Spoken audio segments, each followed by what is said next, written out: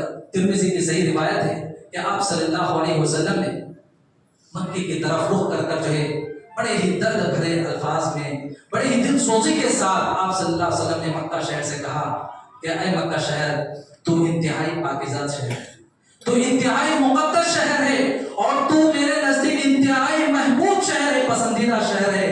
اگر میری قوم کے لوگ تجھ سے مجھ کو نہ نکالے ہوتے تو میں تیرے علاوہ کہیں اور جگہ نہیں بستا، تجھے چھوڑ کے میں مدینہ ہی نہیں جاتا۔ اتنی محبت کرتے تھے ہمارے نبی اپنے شہر سے، لیکن جب اللہ کی محبت آ گئی آگے، نبی صلی اللہ علیہ وسلم کے سامنے جب دین کا مسئلہ آ گیا، صحابہ کے سامنے دین کا مسئلہ آ گیا، تو اس فطری محبت کو نیچے رکھا۔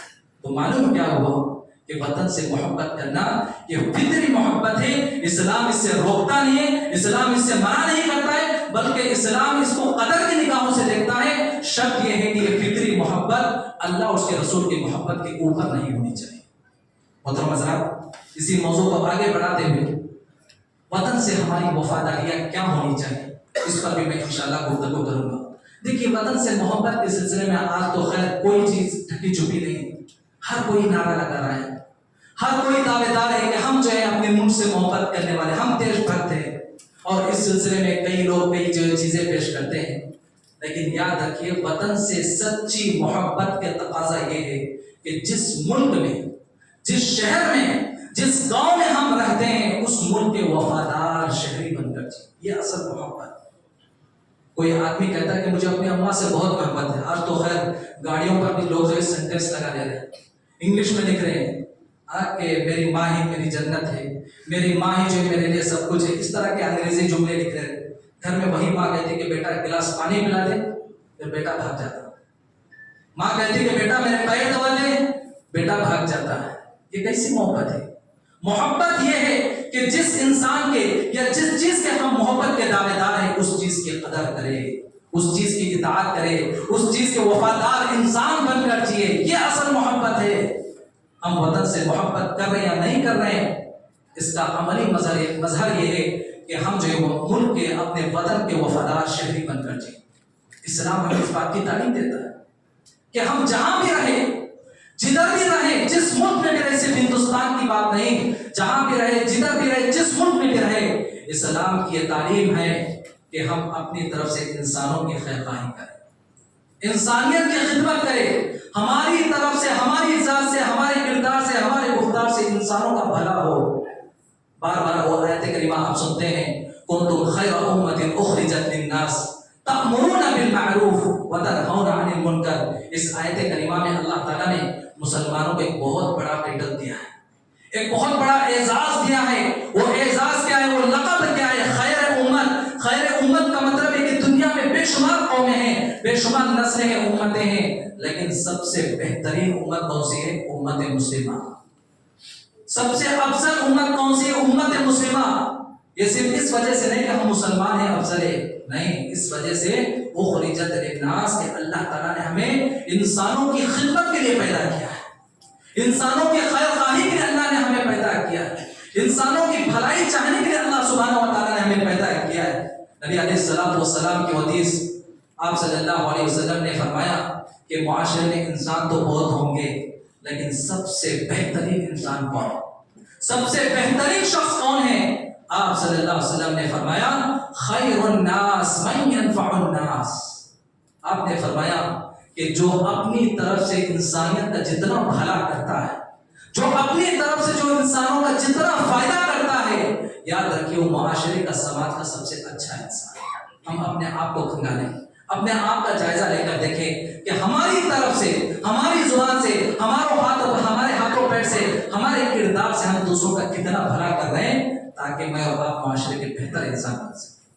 دیکھیے، میں اور آپ جس دین اسلام کو مانتے ہیں، یہ دین اسلام، کبھی ہم نے سوچا کہ اس دین اسلام کا تعارف ہمارے نبی نے کتنے مختصر شارٹ انداز میں کیا؟ کہا ایک جملے میں ہمارے نبی نے ہمارے دین کا تعارف کرتے ہوئے کہا الدین النصیحہ، دین نام ہے خیر خواہی چاہنے کا. جو دین میں اور آپ جس پر عمل کر رہی ہے، دین کا انٹروڈکشن کیا ہے، تعارف کیا ہے؟ آپ نے فرمایا کہ دین خیر خواہی کا نام ہے. ہم جتنے دیندار ہوں گے اتنا دوسروں کا بھلا کرنے والے ہوں گے. ہم دوسروں کا بھلا نہیں چاہتے، ہماری ذات سے دوسروں کا فائدہ نہیں ہو رہا ہے، ہمارے طرف سے دوسروں کا کوئی بینیفٹ نہیں ہوتا ہے، سمجھو کہ ہم دینداری کرتے کم ہیں. تو یاد رکھیں اسلام کی تعلیم ہے کہ ہم صرف اس ملک میں نہیں، صرف ہندوستان میں نہیں بلکہ دنیا میں جہاں کہیں بھی رہے، جس ملک میں بھی رہے، انسانیت کے لیے بھلائی سوچنے والا، بھلا سوچنے والا دن رہتا ہے. یہ اسلام کی تعلیم ہے. محترم حضرات، اگر ہم ماضی کو دیکھیں گے، ہمارے جو پاسٹنس میں جو ہمارے بزرگوں نے، ہمارے بڑوں نے اور ہمارے آبا و اجداد نے جو اس ملک کے خاطر جو قربانیاں کی ہیں، جو وفاداریاں پیش کی ہے، یقین مانیے کہ ایک طرف ہندوستان کے دوسرے باشندوں کو رکھا جائے تو دوسری طرف آدھی قربانیاں ہیں، بلکہ آدھے سے زیادہ قربانیاں صرف مسلمانوں کی. یہ اور بات کہ جان بوجھ کر اس کو بھلایا جا رہا ہے، جان بوجھ کر اس کو سمت سے نکالا جا رہا ہے. بس ایک نام تھا مولانا ابوالکلام آزاد کا نام، وہ بھی ان کے گلے میں ہڈی کی طرح جو لٹکا ہوا ہے. میرے بھائیوں، میں آپ کو ایک چیز بتاتا چلوں کہ ہم ماضی کی یقیناً اپنے بڑوں کی قربانیوں کو یاد رکھیں، لیکن ماضی کی صرف قربانیوں کا ذکر کر لینے سے، ماضی میں جو ہمارے آبا و اجداد نے، ہمارے بڑوں نے جو قربانیاں پیش کی، صرف ان کا تذکرہ کر لینے سے کام نہیں چلے گا. کیوں؟ اس لیے کہ یہ دنیا بڑی احسان فراموش ہے. ماضی میں ہمارے بڑوں نے ملک کو کیا دیا، ماضی میں ہمارے بڑوں نے ملک کے لیے کیا سیکریفائس کی قربانیاں پیش کی، دنیا اس کو زیادہ دن تک یاد نہیں رکھتی ہے. دنیا مت رہی ہے، یہ دنیا یہ دیکھتی کہ آنے والے دنوں سے ہم کو کس کو فائدہ، کس سے فائدہ ہونے والا ہے. ماضی کے قربانی کو ہم ضرور یاد رکھیں، صرف ماضی کے قربانیوں کا تذکرہ کرنے کے حد تک ہم نہ رہ جائے، بلکہ یہ دیکھیں کہ آنے والے دنوں سے ہم سے اور ہمارے بعد میں آنے والے نسلوں سے ملک کا اور ملک کے باشندوں کا کیا فائدہ ہونے والا ہے، اس پر ہمیں غور کرنا چاہیے. چلیے اس سلسلے میں ایک چند باتیں میں بتا کر اپنی بات کو ختم کرتا ہوں. سب سے پہلی چیز، جس ملک میں میں اور آپ رہتے ہیں، اس ملک کے وفادار شہری بننے کے لیے وفاداری کے بہت سارے تقاضے، بہت سارے عملی مظاہر ہیں. چند ایک چیزیں میں آپ کے سامنے ذکر کر رہا ہوں. پہلی چیز یہ ہے کہ وفاداری کا پہلا تقاضا یہ کہ ہماری طرف سے سارے انسانوں تک اللہ کا صحیح تعلق پہنچے.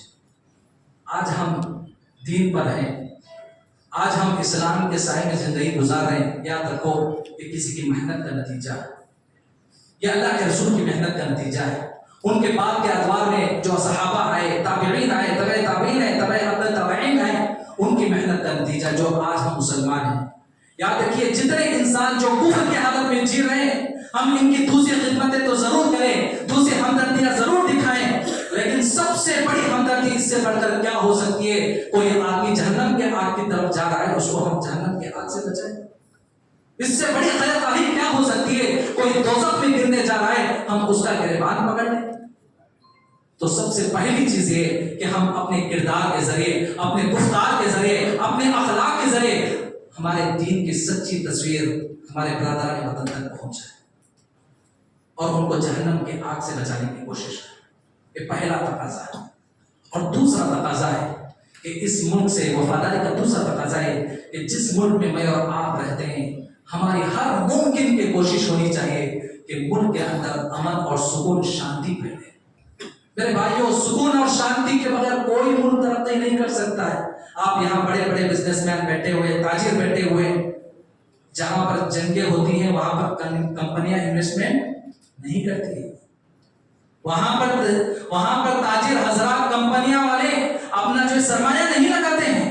جہاں پر سکون نہیں، اطمینان نہیں، شانتی نہیں ہے، جھگڑے چل رہے ہیں، لڑائیاں چل رہی ہیں، خانہ جنگی چل رہی ہے، وہاں پر کیسے ملک ترقی کرے گا؟ وہاں کے باشندے کیسے آگے بڑھیں گے؟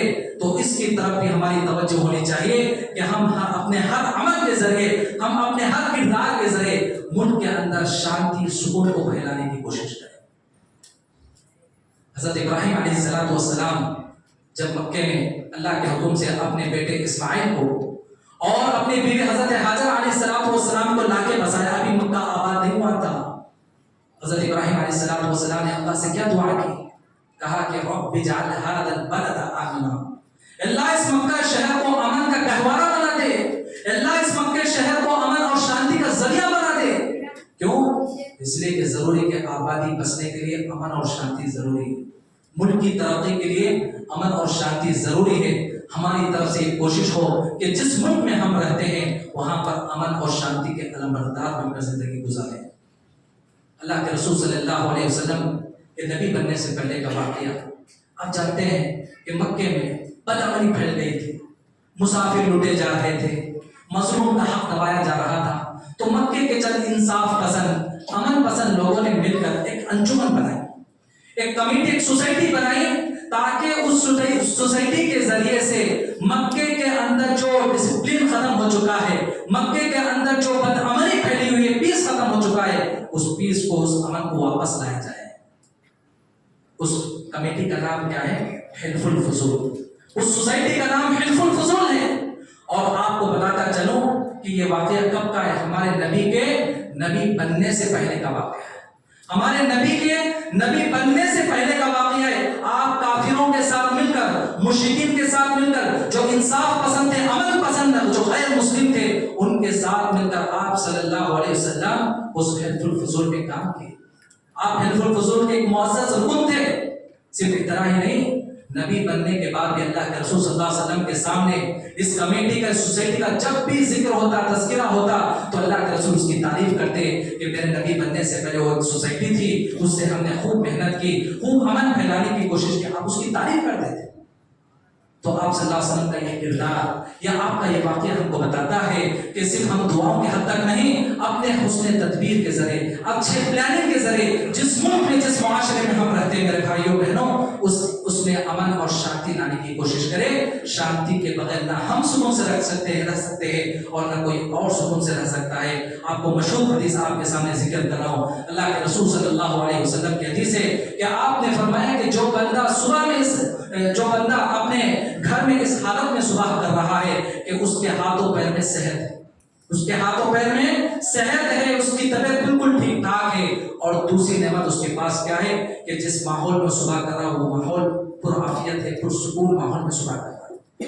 ان دو نعمتوں کے ساتھ کوئی آدمی صبح کر رہا ہے، بھلے سے اس کے پاس ایک ٹائم کا کھانے پینے کا انتظام ہے، ایک ٹائم کی روزی روٹی کا انتظام ہے، تو آپ صلی اللہ علیہ وسلم فرماتے کہ سمجھو دنیا کی ساری نعمتیں اس کے پاس آ گئی، دنیا کی ساری نعمتیں اس کے پاس آ گئی۔ تو امن و عافیت ایک بہت بڑی نعمت ہے، اس کا ہمیں خیال رکھنا چاہیے۔ اور اس کے بعد ایک تیسرا، ملک سے وفاداری کرنے کے جو کام ہے، تقاضے، ان میں سے ایک تیسرا واقعہ، تیسرا تقاضا یہ ہے کہ میں اور آپ جس ملک میں رہ رہے ہیں، اس ملک کے ہر عہدے پر، ہر بڑے پوسٹ پر، جہاں سے بیٹھ کر ہم اپنے ملک کی خدمت کر سکتے ہیں، جہاں سے ہم بیٹھ کر لوگوں کی ضرورتوں کو پوری کر سکے، ایسے بڑے بڑے عہدوں پر ہمارے بچے، ہمارے نوجوان پہنچے۔ یاد رکھیے، دنیا بڑی مطلبی دنیا ہے۔ آپ کے گھروں میں بھی بہت ساری چیزیں پڑی رہتی ہیں، کام کی چیزیں اوپر اٹھا کے رکھتے ہیں، بیکار کی چیزیں پیاس والے کو ڈال دیتے ہیں، یا پھر اتنی بھی لائق نہیں تو لے جا کے کچرے میں ڈال دیتے ہیں، ہے کہ نہیں؟ ایسی ہماری بھی حالت ہے۔ اگر ہم دوسروں کے کام کے بنیں گے، سر پہ اٹھا کر لوگ بٹھائیں گے، آنکھوں پر لوگ رکھیں گے۔ اگر ہم کام کے نہیں بنیں گے، بھلے سے ہمارے آب و اجداد یہیں کے ہوں گے، لیکن سی اے کے ذریعے یا NRC کے ذریعے ہم کو باہر کرنے کی کوشش کی جائے۔ کام کے بنیں گے تو غیر ملکی کو بھی اپنے گھر میں، اپنے وطن میں جگہ دیں گے۔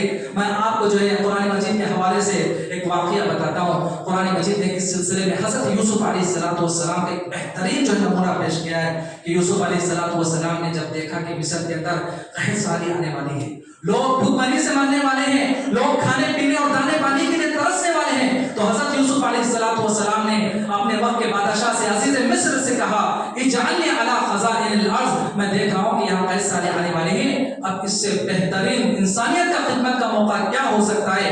حضرت یوسف علیہ السلام نے عزیز مصر سے کہا کہ آپ مجھے فائنانس منسٹر بنا دیجیے۔ کون سا عہدہ مانگا؟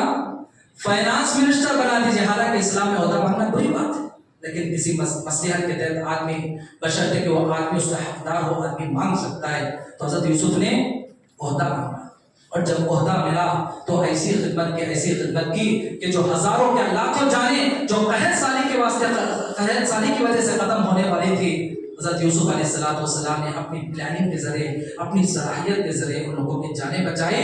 اللہ اکبر۔ میں نے جیسا کہ کہا کہ جو آدمی دوسروں کو دینا جانتا ہے لوگ اس کو اپنے سر پہ بٹھاتے ہیں۔ حضرت یوسف آئے تھے کہاں سے؟ کنعان سے آئے تھے، یہاں مصر میں آ کے بسے، وہ مصر کے باشندے نہیں تھے، ایک غیر ملکی آدمی تھے، اور حضرت یوسف ایک مسلمان ہیں اور حکومت کس پہ کر رہے ہیں؟ غیر مسلموں پر حکومت کر رہے ہیں۔ ایک غیر ملکی ہے اور غیر مسلموں کے ملک میں حکومت کر رہے ہیں، تو ان کی اچھائی کو دیکھ کر نہ صرف مصر والوں نے حضرت یوسف کو بنا دی، بلکہ سارے کنبے اور سارے قبیلے والوں کو اپنے یہاں بنا دی۔ وہاں سے بنو اسرائیل کی تاریخ شروع ہوتی ہے۔ مصر میں بنو اسرائیل کی تاریخ حضرت یوسف علیہ السلام کے اس واقعے کے بعد سے شروع ہوتی ہے۔ تو میرے بھائیوں، بتانے کا مقصد یہ کہ اگر ہم دنیا والوں کو دینا جانیں گے تو دنیا والے ہماری قدر کریں گے۔ الحمدللہ یہ بات ہمارے بچے آگے بڑھ رہے ہیں، نوجوان آگے بڑھ رہے ہیں، لیکن افسوس کا پہلو یہ ہے کہ جو بھی آگے بڑھ رہے ہیں اپنے ہی پیچھے اپنے پاؤں کے گھٹے کھود رہے ہیں۔ آپ کو معلوم ہے کہ قریب میں 2-3 سال پہلے جب بابری مسجد کا فیصلہ ہوا تھا، جو 5 ججز حضرات تھے ان میں سے ایک آپ کو معلوم ہے کہ ایک مسلمان تھا جو آج ہمارا سربراہ ہے۔ ایک مسلمان تھا، وہ مسلمان کی کمی نہیں، مسلمان بہت آگے پہنچا ہوا تھا، لیکن دینداری کی کمی تھی، دینی تربیت کی کمی تھی۔ ابھی 1.5 سال پہلے 2 سال پہلے حجاب کا مسئلہ کرناٹک میں چھڑا تھا، جو بینچ قائم کی گئی تھی وکلا کی، ججز حضرات کی، ان میں سے خاتون مسلمان خاتون تھی۔ تو دینداری کے ذریعے صحیح عقیدے کو سیکھ کر، صحیح دینداری کی تعلیمات کو حاصل کر کر آدمی جو ہے ہر بڑے جائز عہدے پر پہنچنے کی کوشش کرے، ایک چیز ہے۔ اور اسی طرح ملک سے وفاداری کرنے کے جو تقاضے ہیں ان میں سے ایک اور تقاضا یہ ہے کہ ہم اپنے مورل ویلیوز کو اونچا کریں۔ میرے بھائیوں، یہاں بھی آ کر ہم اپنے برادران وطن کے بیچ میں بڑے بدنام ہیں۔ اخلاقی صورتحال، اللہ اکبر، آج غیر تو غیر کیا، ایک مسلمان دوسرے مسلمان پر بھروسہ نہیں کرتا۔ آج مسلمان کی حالت ہے، آج ایک مسلمان دوسرے مسلمان پر بھروسہ نہیں کر رہا ہے۔ آج ہماری صورتحال ہے اخلاق کی۔ آپ کو بتاتا چلوں کہ ملک میں ہماری آبادی 14 یا 15% ہے، لیکن جرائم کی اگر فہرست میں دیکھیں، کرائمز اگر دیکھیں تو ہمارے جتنی آبادی اس کا ڈبل ہے۔ 25 سے 30% مسلمان اپنے مسائل کو لے کر کورٹ کچہری کا شکار ہے، یا پھر جو ہے عدالت کے دروازوں پر دستک دے رہے ہیں، یا پھر سلاخوں کے پیچھے۔ یہ مسلمانوں کی حالت ہے، اور یہ تو جو ہے جرائم کی فہرست۔ آپ دیکھیں پاکی صفائی کی کیا حالت ہے، اللہ اکبر۔ کچرا نام پڑ گیا مسلمان کا، کچرے کا مسلمان کا دوسرا نام کیا ہے؟ کچرا، غلاظت، نجاست۔ میں آپ کو ایک واقعہ بتاتا ہوں، نام لیے بغیر، ہندوستان ہی کا واقعہ ہے کہ ایک آدمی ایک صاحب سے ملاقات کرنے کے لیے گئے، اسٹیشن پر اترنے کے بعد ایک اجنبی آدمی سے پوچھا کہ مجھے فلاں صاحب سے ملاقات کرنا ہے۔ وہ صاحب کا محلہ کہاں پڑتا ہے، نام لے کر بتایا کہ وہ محلہ مجھے جانا ہے، کہاں جانا ہے، کدھر جانا ہے۔ وہ اجنبی آدمی اس آدمی کو ایڈریس بتاتے ہوئے کہتا ہے کہ آپ ایسا سیدھا جاتے رہیے، چوراستہ آئے گا اور آگے بڑھتے رہیے، جہاں سے کچرا شروع ہوگا وہ محلہ شروع ہو گیا۔ جہاں سے کچرا کوڑا کرکٹ شروع ہوا، سمجھو کہ وہ محلہ شروع ہو گیا، وہ آپ جس محلے کا نام بتا رہے ہیں وہ محلہ شروع ہو گیا۔ آج یہ ہماری صورتحال، ہمارے گلیوں کی حالت ہے۔ تو ہم کیسے جو ہے، کس منہ سے جو ہے ہم بتا سکتے ہیں کہ ہم اس نبی کے امتی ہیں جس نبی نے ہم کو یہ تعلیم دی کہ الطہور شطر الایمان، کہ پاکی صفائی ایمان کا ایک بڑا حصہ ہے، یا ایمان کا آدھا حصہ ہے۔ میرے بھائیوں، اخلاق کو سدھارنے کی ضرورت ہے، اور خاص طور پر دیکھیے ہمارے اندر بات کرتے ہوئے، خاص طور پر ٹرین میں کہیں سفر کر رہے ہیں، کہیں ہوٹل میں چائے پی رہے ہیں، کہیں بس میں سفر کر رہے ہیں، بات کرتے ہوئے ہمارے پاس کوئی حکمت عملی نہیں ہوتی ہے، کچھ بھی ہم بکے جاتے ہیں، آس پاس میں ہم نہیں دیکھتے کہ کس معاشرے میں ہم رہیں، کس سماج میں رہ رہے ہیں۔ ہمارے بازو بیٹھنے والا غیر مسلم ہے کہ اپنا مسلمان بھائی ہے، ادھر بیٹھنے والا کون ہے، ادھر ادھر کی سیاسی باتیں کر دیتے ہیں، ادھر ادھر کی جو ہے آرام شراب باتیں کر دیتے ہیں، کرتے کچھ نہیں ہے، لیکن ہماری زبان سے نکلنے والی باتیں نوٹ ہو جاتی ہیں۔ ہماری زبان سے نکلنے والی باتیں ہماری پوری ایک انسان یا پوری کمیونٹی کے اخلاق، پوری کمیونٹی کے بدنامی کا سبب بنتی ہے۔ میرے بھائیوں، ایک اخلاق کو، یہ ہمارے اپنے مورل ویلیو کو اونچا کرنے کی ضرورت ہے۔ اور آخری ایک اور 2 باتیں بتا کر اپنی بات کو ختم کرتا ہوں۔ اور اسی طرح وطن سے جو وفاداری کے تقاضے ہیں ان میں سے ایک تقاضا یہ ہے کہ ہم جس ملک میں رہتے ہیں، یاد رکھیے ہماری تعداد بہت کم ہے، 15% ہے۔ یہاں پر ہم اکثریت کے بیچ میں رہتے ہیں۔ اگر کوئی جو میجارٹی میں ہے وہ کچھ بھی کر لیں، کوئی ان کی طرف انگلی اٹھاتا نہیں. جو اقلیت میں ہے، جو مائنارٹیز میں ہے، ہماری ایک آہ بھی ان کے لیے درد سر بن جاتی ہے. ہماری ایک حرکت پر بھی ہر ایک حرکت پر نوٹ ہوتا ہے. تو لہٰذا ہمارے تعلقات ہمارے برادران وطن کے ساتھ، ملک کے دوسرے باشندوں کے ساتھ اچھے ہونا چاہیے. ہمارے مسلمانوں کے ذہنوں میں غلط فہمی ہے کہ جتنے کافر اور مشرک ہیں سب جو ہے ہمارے دشمن. نہیں میرے بھائی، اگر سارے کافر اور سارے مشرک اگر دشمن ہوتے تو اللہ کے رسول صلی اللہ علیہ وسلم نبی بننے کے بعد بھی 10 سال تک ابو طالب کی مدد کیوں لیتے تھے؟ اگر ہر کافر جو ہے، مشرک جو ہے انسان کا، مسلمانوں کا دشمن ہوتا تو اللہ کے رسول صلی اللہ علیہ وسلم جب مکے سے مدینہ ہجرت کر رہے تھے تو آپ کی نگل پکڑ کر چلنے والا غیر مسلم نہیں ہوتا. اللہ کے رسول صلی اللہ علیہ وسلم اور صحابہ کرام کو 3 سال تک مکے والوں نے بیکاٹ کر دیا تھا. شب ابی طالب میں، ابو طالب کے گھاٹی تھی 2 پہاڑوں کے بیچ میں، وہاں پر مسلمان جو محصور ہو گئے تھے، قید بند ہو گئے تھے.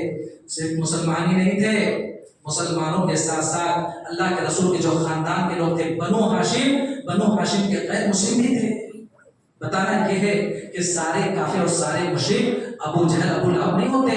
کافروں اور مشرکوں میں ابو طالب جیسے مددگار بھی ہوتے ہیں، مطعم بن عدی جیسے انصاف پسند بھی لوگ ہوتے ہیں، ابن دغنہ جیسے پناہ دینے والے لوگ بھی ہوتے ہیں، اور اسی طرح عبداللہ بن جدعان جیسے سخاوت کرنے والے غیر مسلم بھی ہوتے ہیں. لہٰذا ہمارے تعلقات اچھے ہونا چاہیے، مثبت ہونا چاہیے، لیکن اتنا کمپرومائز بھی نہیں صحیح کہ ہم اپنے دین کو چھوڑ کر ان کے دین میں چلے جائیں.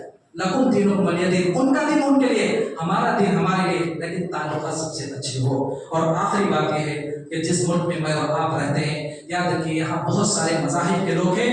ہماری کسی حرکت کی وجہ سے کسی دوسرے مذہب کے ماننے والے کے مذہبی معاملات میں، مذہبی جذبات کو ٹھیس نہیں پہنچنا چاہیے. وَلَا تَسُبُّوا الَّذِينَ يَدْعُونَ مِن دُونِ اللَّهِ فَيَسُبُّوا اللَّهَ عَدْوًا بِغَيْرِ عِلْمٍ. اللہ تعالیٰ قرآن کے اندر فرماتے ہیں کہ تم ان غیر مسلموں کے بتوں کو، ان کے معبودان باطنہ کو برا بھلا مت کہو، گالیاں مت دو، ورنہ کیا ہوگا؟ پلٹا کر تو جو تمہارا جو حقیقی معبود ہے اس کو گالیاں دینا شروع کریں گے. تو بہرحال اس طرح کے بہت سارے عملی کچھ تقاضے ہیں وطن سے محبت کرنے کے. بہرحال اللہ تعالیٰ سے دعا ہے کہ اللہ رب العزت مجھے اور آپ کو جس ملک میں ہم رہتے ہیں، اس ملک کو جو ہے اللہ رب العزت امن و شانتی کا گہوارہ بنائے، اور اس ملک میں رہ کر جو جائز تقاضے ہیں ملک کو جوڑنے کے لیے، ملک کی سالمیت کو باقی رکھنے کے لیے اللہ رب العزت نے ہمیں اپنانے کی توفیق عطا فرمائے. آخر میں اللہ کا شکر ادا کرتے ہوئے ذریعہ جمعیت اہل حدیث کرشنا کے جتنے ذمہ دار حضرات ہیں ان کا بھی میں ممنون و مشکور ہوں کہ آپ نے مجھے اس اجلاس میں جو کچھ کہنے کا موقع عنایت فرمایا. السلام علیکم ورحمۃ اللہ وبرکاتہ.